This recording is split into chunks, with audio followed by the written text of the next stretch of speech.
dire, on n'est pas encore adapté, notamment certaines collectivités donc, sont vraiment à la traîne en matière de visioconférence, et aussi il y a des tentations de certains exécutifs de balayer un petit peu la démocratie en organisant des réunions assez courtes et assez restreintes en visio. Moi, j'ai le cas dans ma ville de Sens où finalement les conseils municipaux, l'opposition n'a pratiquement plus la parole, où les conseils sont expédiés en 1 heure. Et donc moi, j'ai refusé d'ailleurs de participer à ces séances en visio, considérant que on a pour un conseil municipal de 35 élus, on peut s'organiser dans des grandes salles et qu'on n'a pas besoin de rester confiné chez soi. Mais en tout cas, voilà, c'est une très bonne initiative. Je suis heureux de revoir, en tout cas du moins par écran interposé, Albin, donc délégué départemental de la Haute-Vienne, que j'avais pu voir avec plaisir lors d'une réunion publique donc à Limoges. C'était, il me semble, c'était en février dernier ou en janvier. Oui, c'est voilà, en janvier, donc pareil, l'ancien monde qui nous semble tellement lointain maintenant. Et puis toutes et tous, hein, voilà, que vous soyez de la Corrèze, de la Haute-Vienne ou de la Dordogne. En tout cas, je pense que c'est important en cette période compliquée pour le militantisme, pour l'action politique, de pouvoir échanger, de pouvoir partager, de pouvoir aussi, moi, vous donner de l'information et pouvoir aussi vous donner mon sentiment sur ce qui est en train de se passer et puis comment on peut, nous, en tirer profit par rapport à l'actualité, par rapport à tout ce que nous disons depuis des années qui est en train de se réaliser de la manière la plus brutale aussi quelquefois, mais en tout cas les Français peuvent voir qu'on a eu raison depuis des années, que Marine a eu raison depuis des années, et à nous, dans cette période assez heurtée, assez tendue à tous les points de vue, d'un point de vue sanitaire, d'un point de vue sécuritaire, d'un point de vue économique, à nous d'être assez intelligents, parce qu'on a besoin, je pense que, en tout cas, les Français attendent qu'on soit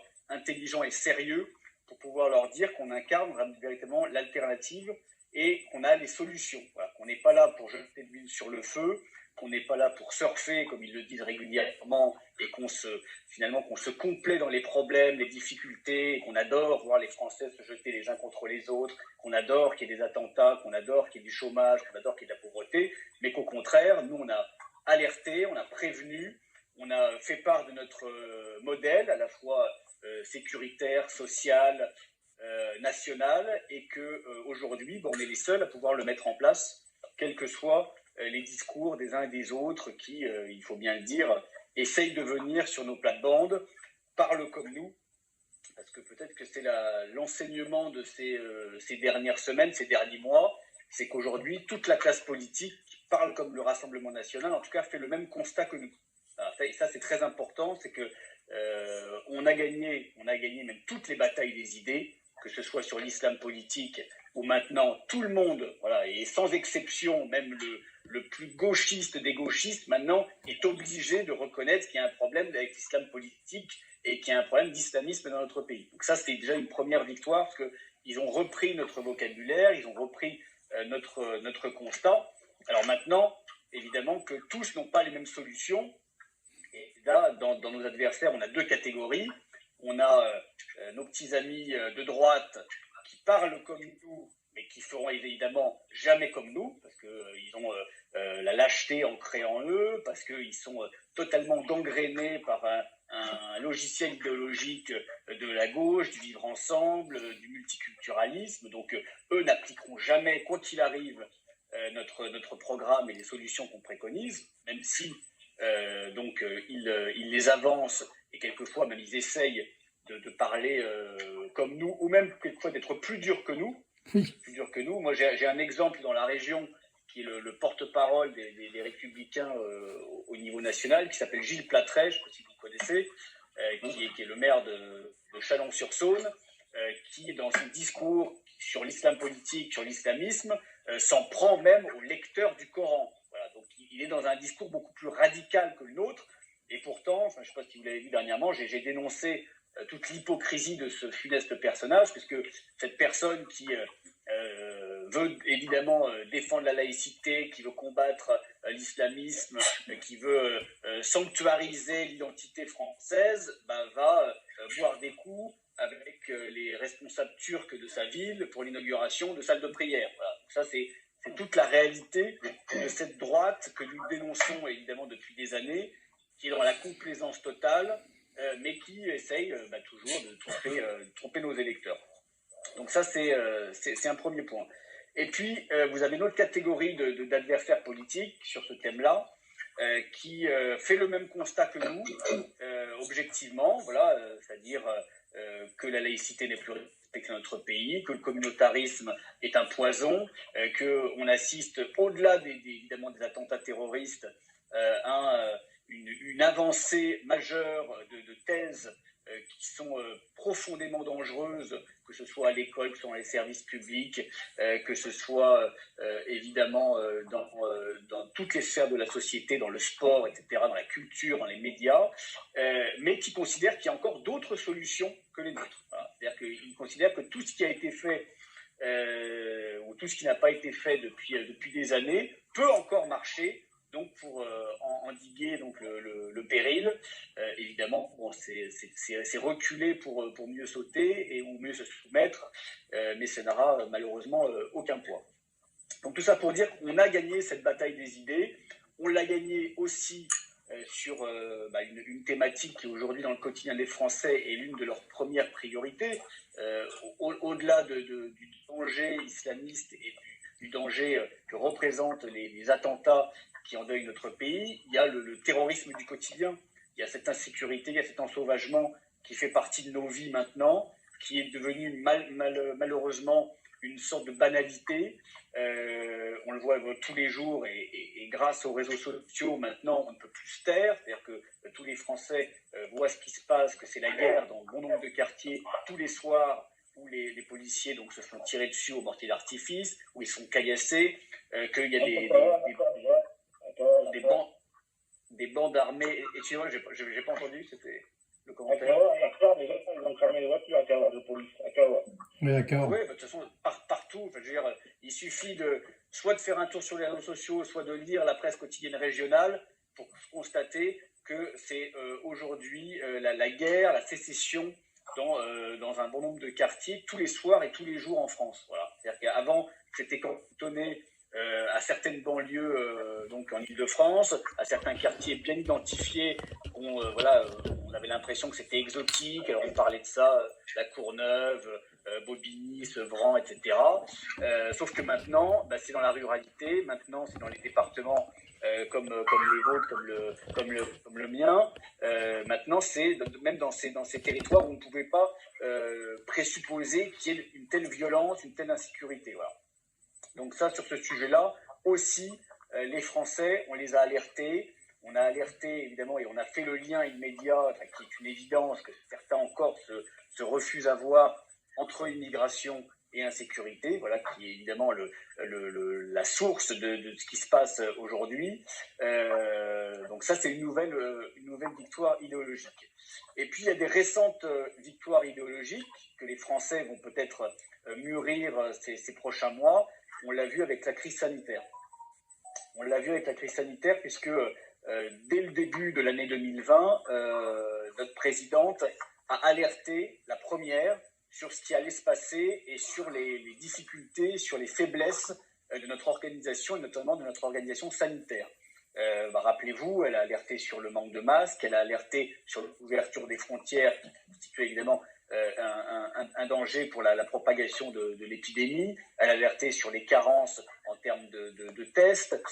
Elle a alerté aussi pour prévenir sur le déconfinement. C'est pour ça que même si elle a été critiquée dans nos rangs et parmi nos sympathisants qui étaient des anti-masques primaires au début ou autres, et on pouvait les comprendre parce qu'on n'avait peut-être pas assez de recul, elle a jugé que le déconfinement était beaucoup trop précipité et beaucoup trop ouvert, et finalement ce déconfinement raté, on l'a payé à l'automne, on le paye encore aujourd'hui, et on ne sait pas si on va peut-être pas le payer donc après les vacances de Noël.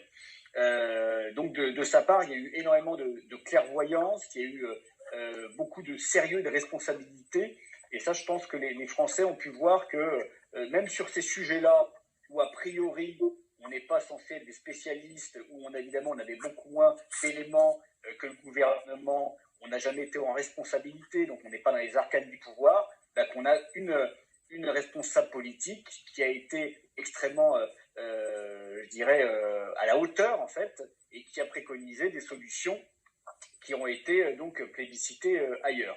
Alors il faut savoir qu'on est toujours caricaturé sur sur les frontières, sur les contrôles aux frontières, sur la fermeture des frontières. C'est toujours ce qu'on nous avance, voilà, faire de la France une île, mettre des barbelés partout, etc. On voit que tous les pays, mais vous le savez, le dit régulièrement, donc je vais le répéter parce que c'est important quand même de dire que nous, on a raison et qu'on a eu raison avant les autres et que les autres ont tort, à un moment donné, il faut le dire.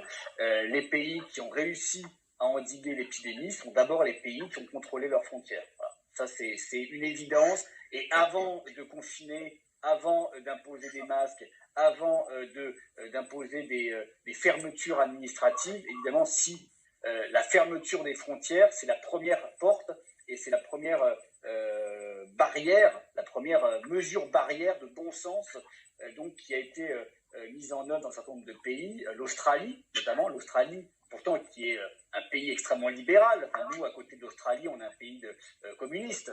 Je veux dire, l'Australie, c'est évidemment un pays où la libre circulation est d'habitude totale. C'est évidemment un pays où l'économie, où le libéralisme, je dirais, ne fait pas il n'y a pas de nuance. Et pourtant, c'est un pays qui a contrôlé ses frontières, qui a fermé ses frontières extérieures. Et on le voit bien même encore dernièrement avec la compagnie aérienne, qui est pourtant une compagnie privée, Qantas, mais qui est une compagnie australienne, qui va imposer donc le vaccin, donc comment dirais-je, de montrer patte blanche, si je puis dire, pour donc ces vols en direction de l'Australie. Ce qui montre bien qu'il y a des pays qui ont été extrêmement responsables. Quoi qu'on pense du vaccin, on en parlera peut-être si vous voulez, quoi qu'on pense du vaccin, il y a en tout cas pour le moment, on peut être extrêmement réservé sur ce vaccin, mais quoi qu'on pense du vaccin, en tout cas sur les mesures de certains pays, l'Australie, la Corée du Sud, la Chine aussi, parce que la Chine, c'est vrai qu'on s'est beaucoup foutu de la Chine au début de la crise, et on les a pointés du doigt comme étant les grands responsables de la calamité mondiale. La Chine, ils l'ont réglé très très rapidement, très rapidement, parce qu'ils ont encore une politique étatiste, parce qu'il faut bien dire que là-bas, ça c'est peut-être aussi la faille de nos démocraties occidentales, c'est que là-bas l'individualisme n'existe pas, c'est-à-dire que c'est la communauté nationale, c'est le peuple. Alors ça a ses bons côtés, ça a ses défauts, je ne vais pas faire les louanges du modèle chinois, loin s'en faut, même si sur le traitement de l'islamisme, je pense qu'on aurait des leçons à prendre des Chinois, et vous ne me verrez pas pleurer sur le sort des Ouïghours ou quoi que ce soit. Je considère que la Chine traite l'islamisme à la méthode chinoise, et en tout cas que ça a des résultats et qu'ils protègent leur peuple. Voilà. Point final, je pense qu'après, évidemment, on n'a pas les mêmes sociétés, on n'a pas les mêmes rapports à la violence, même au contrôle, mais en tout cas, ils endiguent le problème chez eux. Enfin voilà, sur ces trois thématiques majeures, que ce soit donc la lutte contre l'islamisme, la lutte contre le terrorisme du quotidien, l'insécurité et la crise sanitaire, on a montré qu'on était en capacité de gérer, qu'on n'était pas dans la caricature, qu'on n'était pas dans la surenchère. En tout cas, Marine l'a bien dit et l'a bien rappelé, et nous l'a aussi fait savoir plusieurs fois. Et c'est pour ça, c'est ce qu'elle nous a redit dernièrement, en tout cas les délégués départementaux ont pu l'entendre, ça ne sert à rien d'être dans la surenchère. Oui. Alors, ça ne sert à rien d'être encore plus extrémiste que les solutions que nous avons préconisées et que nous théorisons depuis des années. C'est-à-dire que sur toutes les solutions qu'on a proposées pour lutter contre l'islamisme, si on va encore plus au-delà, si on essaye d'être encore plus ferme ou encore plus radical que l'on l'est, et je pense que les solutions que l'on préconise sont les bonnes, qu'elles sont suffisamment fermes à la fois pour protéger les Français et pour éradiquer cette idéologie. Si on va au-delà, sincèrement, là on va dans un domaine où on ouvre des Guantanamo, où on renvoie tous les Maghrébins en bateau. Enfin, je veux dire, c'est pas crédible. C'est pas crédible politiquement et évidemment que ça n'a aucune viabilité.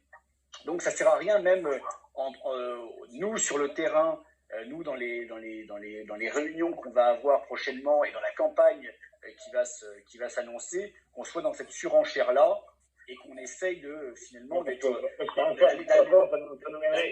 la défaite, la surenchère. Oui, bien sûr, parce que c'est ce que cherchent nos adversaires. Aucun but, c'est qu'on soit les caricatures de nous-mêmes. Voilà. C'est qu'on soit des bêtes furieuses, c'est qu'on soit, c'est qu'on soit violent dans le propos, c'est qu'on soit dans l'excès en permanence et finalement qu'on perde toute crédibilité. Donc nous, il faut garder la tête froide. C'est pas parce que le climat est extrêmement violent, extrêmement tendu, extrêmement conflictuel, que nous, on doit être encore plus tendu, encore plus violent, encore plus conflictuel. Non, nous, on a des solutions qui sont simples, qui sont fermes, qui sont censées rétablir la concorde, l'apaisement et le rassemblement des Français. Parce qu'encore une fois, notre objectif, c'est de rassembler les Français, déjà de rassembler 50% plus une voix. Et pour rassembler 50% plus une voix, on ne peut jamais être dans l'excès. C'est-à-dire qu'il faut évidemment tenir un langage et tenir des propositions qui peuvent être acceptées par 50% des Français, donc ce qui évidemment n'est pas rien. D'autre part, sur nous, notre responsabilité, je pense, en tant que militant, en tant que cadre, en tant qu'adhérent, elle est extrêmement importante et je vais vous dire un petit mot là-dessus. On n'est pas, quand on est adhérent du Rassemblement national, cadre encore plus évidemment, et élu, je dirais c'est l'étape ultime, on n'est pas libre de nous-mêmes.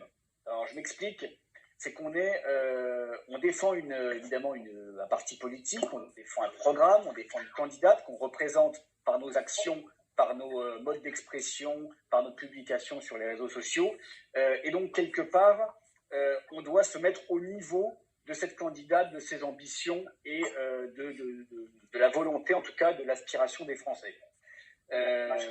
Et c'est pour ça que les différents degrés sont importants. Chaque degré d'électeur à élu impose évidemment des droits, des devoirs, et notamment d'être mesuré, d'être responsable, de ne pas être excessif à l'extrême. Et surtout de donner une bonne image du mouvement. Ça, c'est fondamental parce que ce soit sur le terrain, dans les différentes élections, on a bien souvent, quelquefois, péché parce qu'on a soit été beaucoup trop léger sur des débats de fond, soit on a fait peur parce qu'on alimentait par des discours, par des mots, etc. Il faut qu'on reste fidèle à ce que nous sommes, c'est-à-dire ne pas renier nos valeurs, ça c'est fondamental. Et nos valeurs, elles sont claires. Je dirais le fil conducteur, en tout cas, n'a pas dévié, que ce soit sur la défense de l'identité française, sur la défense de notre souveraineté, sur le fait qu'on souhaite que la France, évidemment, reste la France et qu'elle soit ce pays où les Français puissent vivre et s'épanouir et le transmettre à leurs enfants. Ça n'a pas changé. Ça n'a pas changé. Ce qui a changé, évidemment, c'est qu'aujourd'hui, on est en capacité de gagner. Et comme nous sommes en capacité de gagner, il ne faut plus faire 20%, il ne faut plus faire 30%, il faut faire 50%. Il ne faut pas faire 50% dans 5 ans, dans 10 ans, il faut faire 50% aux élections départementales, aux élections régionales, et il faut bien évidemment faire 50% en mai 2022, donc à la présidentielle. Et ça nous oblige évidemment, si vous me permettez l'expression, à élever notre niveau de jeu. Élever notre niveau de jeu collectivement sur le fond, sur le programme, sur les propositions, sur la manière dont on va avoir à s'exprimer dans des Français, sur notre ouverture aussi, parce que notre parti doit continuer à s'ouvrir à l'extérieur.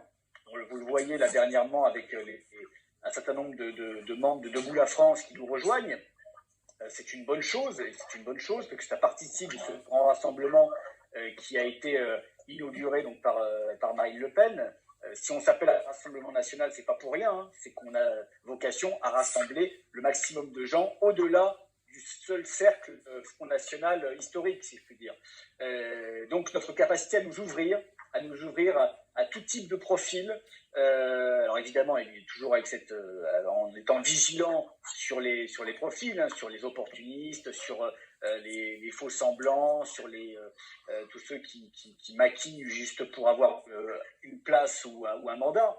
Mais en tout cas, on ne peut pas rester à l'heure actuelle et dans notre progression, on ne peut pas rester avec le cercle actuel. C'est-à-dire qu'il faut qu'on puisse s'ouvrir à des gens de la société civile, à des gens de gauche, à des gens de droite, à des gens du centre, à des gens qui ont été nos adversaires par le passé, mais qui, à un moment donné, se rendent compte qu'on a eu raison et qui en ont trop marre.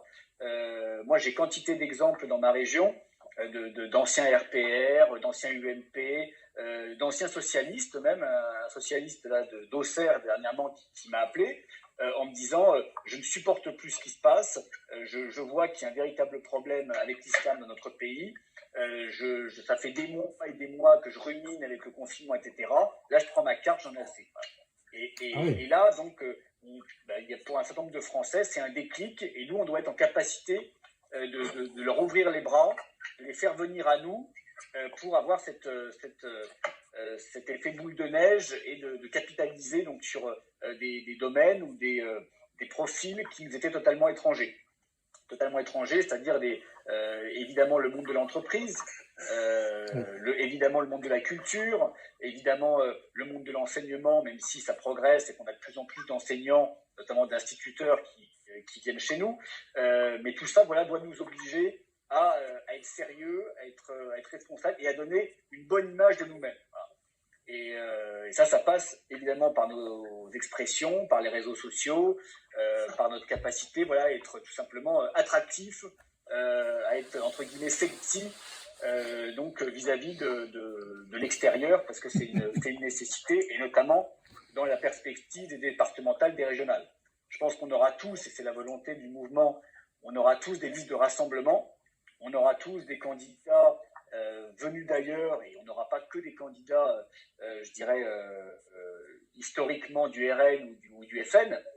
Donc c'est une bonne chose. Après, à nous, évidemment, de les assimiler et à nous d'en faire une force. Ah, je ne sais pas ce qui se passe. Là, il va falloir pousser les Français, en tout cas tous ceux qu'on rencontre, tous ceux qu'on va essayer de convaincre, tous ceux qu'on va voir dans nos entourages respectifs, hein, parce que la politique, c'est évidemment des grands combats d'idées, c'est des débats sur les chaînes de télé, c'est des meetings, etc. Mais la politique, avant tout, c'est de la micro-conviction, c'est de la captation d'électeurs, un par un, au boulot, dans la famille. Et je dis dans la famille parce que bien souvent, tous les membres de notre famille soit ne vont pas voter, soit ne partagent pas nos convictions, soit n'en ont pas, etc. et considèrent que ce n'est pas important.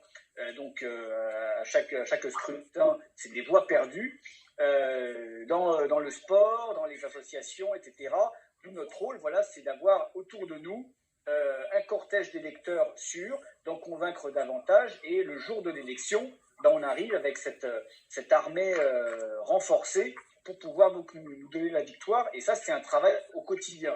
C'est un travail au quotidien, évidemment, qui est alimenté par les prises de position de Marine, qui est alimenté par le contexte. Et nous, c'est notre rôle à tous, c'est de pointer du doigt le contexte, ce qui ne va pas, ce qu'on a dit, et d'alerter les uns les autres en disant regarde ce qui s'est passé, nous on dit ça depuis des années, eux ils n'ont rien fait, eux ils sont en responsabilité, etc. Et puis de montrer avec des chiffres, avec des exemples clairs, précis, sans caricature, sans outrance, sans rien. Et puis petit à petit, l'oiseau fait son nid et on arrive à capter des gens. Je vous dis ça parce que moi j'ai réussi, j'étais hier dans un quartier sensible à Montbéliard. Montbéliard, vous avez peut-être dû en entendre parler dernièrement, donc avec des racailles qui ont abattu des mâts de vidéosurveillance. Donc les vidéos ont été diffusées sur les réseaux en toute impunité. Et j'ai discuté donc avec des habitants du quartier et notamment avec des Maghrébins de confession musulmane qui m'ont dit que pour la première fois de leur vie, ils allaient voter, et ils allaient voter Marine. Voilà, ils allaient voter Marine parce qu'ils en avaient ras-le-bol, parce que ça faisait 20 ans qu'ils habitaient ce quartier, que c'était pourri par le trafic de drogue, que c'était pourri par la délinquance, qui voyaient bien qu'il y avait une jeunesse qui était totalement incontrôlable, qui ne voulait rien entendre, que eux ils avaient fait l'effort, que eux ils avaient travaillé, que eux ils avaient acheté donc leur petit appart, que leurs enfants étaient à l'école et que leurs enfants étaient menacés, etc. Qu'il y a une pression sur ce petit quartier et finalement qu'ils en avaient en marre du discours angélique de la gauche et du discours trompeur de la droite. Voilà. Et donc ça montre bien que petit à petit, on arrive même auprès donc de Français d'origine immigrée, qui sont les premières victimes, en tout cas ceux qui sont assimilés et qui ont envie de s'en sortir et de vivre en toute tranquillité, qui sont les premières victimes de ce qui se passe. Hein. Et dans ces quartiers, ce qui est à la fois révélateur, et ça c'est des arguments qu'on peut dire aussi autour de nous, parce que l'argument qu'on dit que la gauche assène à tout bout de champ, que nos dirigeants assènent depuis des années, et d'ailleurs c'est toujours la réponse, hein, c'est la réponse du général de Villiers, c'est la réponse de Jean Castex, c'est la réponse de quantité d'autres responsables à la fois locaux et nationaux, c'est remettre de l'argent dans les quartiers. Alors, c'est qu'on n'a pas mis assez d'argent. Là, vous avez vu, il y a un plan, donc Jean Castex qui promet 1 milliard d'euros supplémentaires donc, dans le cadre de la politique de la ville pour les quartiers dits prioritaires. Allez, on remet encore un petit peu dans le tonneau des Danaïdes. Il y a des arguments vraiment concrets. Alors, vous en avez, je pense qu'il faut creuser, mais je pense peut-être que vous le savez déjà dans vos territoires. Moi, j'ai cherché donc, sur le quartier en question, donc, le quartier donc, qui s'appelle de la Petite Hollande. Bon, je vous rassure, il n'y a pas beaucoup de Hollandais dans le quartier de la Petite Hollande, et c'est pas les habitants d'Amsterdam qui posent problème. Mais dans ce quartier, donc, qui est totalement sinistré, qui est gangréné depuis des années par la violence, ce quartier donc, va bénéficier de 73 millions d'euros de rénovation urbaine. 73 millions d'euros, c'est-à-dire à la fois pour les écoles, à la fois pour les centres de loisirs, à la fois pour les activités périscolaires, pour les adolescents, pour la formation professionnelle, pour la MJC, enfin pour tout. Voilà, pour tout, 73 millions. Et la région, donc j'ai cherché, donc région Bourgogne-Franche-Comté, c'est intéressant, a versé 400 000 euros. 400 000 euros dans ce quartier, voilà, sur tout un tas de projets, sans regarder, parce que le vrai problème de cette politique de la ville, c'est qu'on verse à tout va, sans savoir déjà à qui véritablement on verse, parce que bien souvent ça atterrit dans la poche d'associations qui le détournent, d'associations qui ne respectent en rien ni nos lois, ni nos valeurs, ni les principes de laïcité, etc. Mais peu importe, les exécutifs donc, déversent ça, et sans aucun droit de regard. C'est-à-dire qu'à aucun moment, on a finalement de sécu-conditionnalité. C'est-à-dire qu'on parle beaucoup d'éco-conditionnalité aujourd'hui, voilà, tout ce qui est vert, tout ce qu'il faut vérifier, voilà. Mais là, sur l'aspect sécuritaire, en fait, sur l'aspect cohésion sociale, sur l'aspect tranquillité publique, à aucun moment il y a de la vérification. Voilà.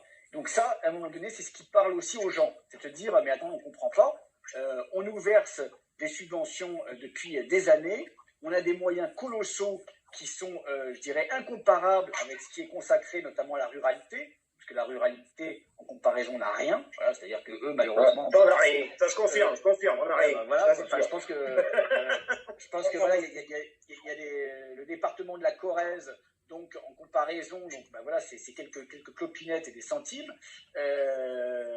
alors que bon, les pauvres, voilà, dans la ruralité, malheureusement, ils n'ont pas le bon prénom, ils n'ont pas le bon nom, ils n'ont pas le bon profil, ils brûlent pas, ils cassent pas, ils chouinent pas, voilà, c'est malheureux, mais c'est comme ça.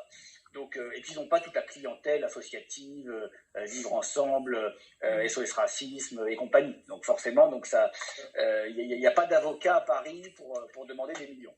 Donc ça, c'est un peu particulier. Mais ça, c'est des arguments, voilà, qui pèsent. Et je pense qu'on peut le faire. On peut le faire à Limoges, on peut le faire dans toutes les villes moyennes, en tout cas, qui ont bénéficié, qui ont des quartiers sensibles. Voilà, regardez dans le détail tout ce qui a été versé depuis des années. Voilà, et à un moment donné, vous dites, attendez, il y a un problème. On a versé tout ça, et pourtant, il y a de l'insécurité, il y a de l'islamisme, il y a du séparatisme. C'est quoi le problème? Donc on va peut-être arrêter de verser, on va fermer le robinet un temps, on va contrôler, et puis quand ce sera apaisé, quand on aura remis de l'ordre républicain, quand les gens se seront tenus, peut-être qu'on verra pour monnayer, en tout cas, ou pour financer des projets. Alors, c'est comme ça qu'il faut le dire. Et je pense que tous les citoyens, je dirais, normaux sont capables d'entendre ce discours, voilà, qui est un discours de bon sens. Voilà, ça fonctionne pas. On verse de l'argent, ça ne sert à rien. Ça alimente aussi la violence, la drogue, parce qu'il faut... on perd sur les deux tableaux, en fait. C'est-à-dire qu'on laisse le trafic de drogue, parce qu'on ne fait rien contre le trafic de drogue, même si Darmanin nous dit qu'il va sanctionner, évidemment, les consommateurs, donc qui vont se prendre des amendes. Mais sinon, sur les trafiquants de drogue, sur les réseaux, sur les dealers, il n'y aura rien. C'est-à-dire qu'on laisse ça donc, pour la paix sociale, et en plus, on vient alimenter donc, tout le même réseau, c'est-à-dire les réseaux d'éducateurs. Vous savez, vous avez toujours des éducateurs, MJC, de mairie, d'agglo, etc., qui sont en fait des racailles avec un t-shirt de la ville. C'est ça, l'éducateur. C'est voilà, qui a le bon profil, qui a la bonne famille, qui ramène 10 ou 15 voix avec la famille élargie, et donc qui est payé par la mairie ou la communauté d'agglo, et donc qui se dit éducateur. Mais tout ça, c'est de l'argent qui est dilapidé, qui est gaspillé, voilà, et qui alimente toujours les mêmes. Donc ça, il faut aussi alerter, parce que ça nous permet de faire venir des gens qui se disent à un moment donné, bon allez stop, on arrête les frais, et puis on cesse donc cette politique de la ville. Je vais pas être trop long sur, je vais juste terminer peut-être sur les élections, parce que ça va être les deux grandes batailles donc, qui vont arriver très bientôt. Comme vous le savez, donc les élections vont être très certainement reportées donc au mois de juin. Alors, je ne vous cache pas que c'est une bonne chose pour nous. C'est une bonne chose déjà parce qu'on va pouvoir, je l'espère, mener campagne quasi normalement, ce qui n'aurait pas été le cas si on avait organisé les élections en mars. Et puis ça nous permet aussi de rassembler plus largement, de compléter nos binômes pour les cantons. On en a parlé un peu avec Valérie, et c'est vrai que c'est compliqué quand on a un département rural où on a des petites fédérations pour trouver 4 personnes sur chaque canton. C'est pas une mince affaire. Donc finalement, ce report est aussi une bonne chose pour nous et nous permettra de bien préparer ces investitures. On a tout ça pour vous dire, mais vous le savez, je pense, on n'a pas le droit à l'erreur lors de ces élections. Là, on n'a pas le droit à l'erreur parce que c'est la dernière marche avant l'élection présidentielle. Les Français nous attendent dans le sens qu'ils attendent de voir si on va être en capacité donc de se mettre en condition de gagner. Il faut qu'on soit en capacité de gagner une région. Il faut que les Français voient sur une collectivité de la taille d'une région que ce sera une gestion rigoureuse, que ce sera sérieux, que ce ne sera pas donc les sauterelles et puis que les zones ne vont pas se retirer, que la foudre ne va pas tomber. Il va falloir les rassurer, donc il va falloir gagner. Pareil pour les cantons. Voilà, on est même dans des départements peut-être plus compliqués d'un point de vue électoral, on va être en capacité de gagner des cantons. Pourquoi ? Parce qu'on va avoir une dynamique nationale avec ces élections. En couplant départemental et régional, vous avez un test national. C'est-à-dire qu'il y aura une coalition anti-gouvernement, anti-Macron, à moins d'un an de la présidentielle qui va se faire voir. À nous, donc, évidemment, d'en tirer profit. À nous d'alerter, à nous de sensibiliser donc, tous nos électeurs déjà pour les faire voter. Parce que, comme vous l'avez vu au municipal, notre électorat est quelquefois un peu chafouin et un peu réticent quand il y a une petite crise, etc. Donc il est compliqué notre électorat. Voilà. Quand il y a tout qui va bien, quand il y a une vague, il se déplace en masse. Donc quand il y a un grain de sable dans la machine, il reste chez lui. Voilà. Et quand il reste chez lui, on se prend des scores de merde et on n'est pas élu. C'est comme ça que ça fonctionne. Donc ça va être à nous, sur le terrain et puis dans notre action politique, dans notre structuration de Fédé, de mobiliser pour ces élections parce qu'elles sont capitales, c'est un enjeu national. Voilà. Au-delà évidemment des considérations locales qui sont importantes, évidemment, mais l'élection, évidemment, ne se fera pas sur la gestion des collèges, ne se fera pas sur le SRADET, ne se fera pas donc, sur les TER, évidemment. L'élection, elle se fera sur les thématiques qui aujourd'hui sont prioritaires pour les Français, c'est-à-dire la sécurité, c'est-à-dire la sécurité à tout point de vue, qu'elle soit économique, qu'elle soit physique, qu'elle soit sanitaire.